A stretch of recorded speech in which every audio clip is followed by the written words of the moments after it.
This is week 6 of the Come Follow Me with Farah Q&A that goes along with our study guide and reading chart. And this question is, how can I distinguish between personal revelation and my own thoughts and feelings? And this is huge in modern day. There are a lot of people who claim that they receive revelation for themselves, when in reality they have not had that happen. And there are quite a few ways that you can decipher between whether it was just your own thoughts, feelings, and opinions, or if it was actually inspired and from God. Oliver Cowdery was promised the gift of translation, but he struggled with it. So for us in our own lives, in our own personal religious experiences, there's a few things, such as the list that we have in our study guide. It says preparation and effort, peace and clarity, consistency with God's teachings, patience and timing, and confirmation. So preparation and effort, you can't just expect things to happen. You need to actually show God that you're willing to do the work to receive the revelation needed and the guidance and inspiration, and that it's worth it to you. So in Oliver Cowdery's case, he had to work for it. He couldn't just expect it to happen. Peace and clarity. If you're having peaceful, good feelings, that's typically the Spirit.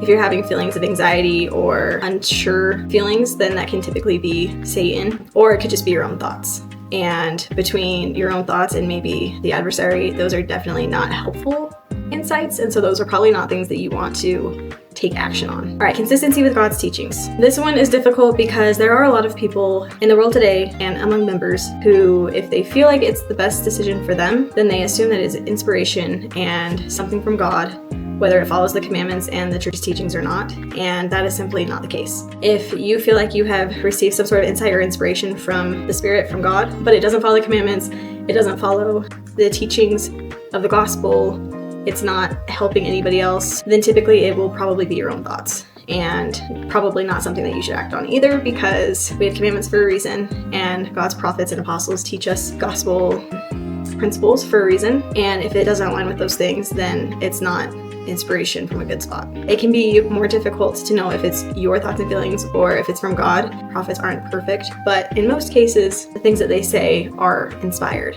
And so the inspiration that you might personally get should be in line with them. Patience and timing. A lot of people have a problem with this because we are so used to having everything immediately in this day and age, especially with technology. So you need to make sure that you are able to be in a good spiritual place to get insights and inspiration from God on His time, because it's inspiration from Him and not the other way around. So you just have to have patience and a testimony of faith and know that God has this handled and He knows how to direct you and what is best for you. And that can be really difficult.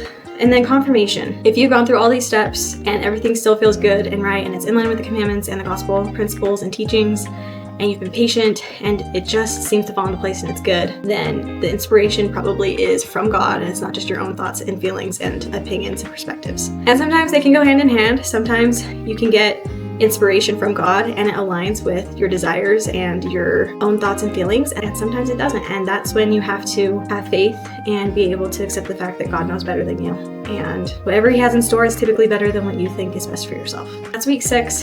Come back for week 7.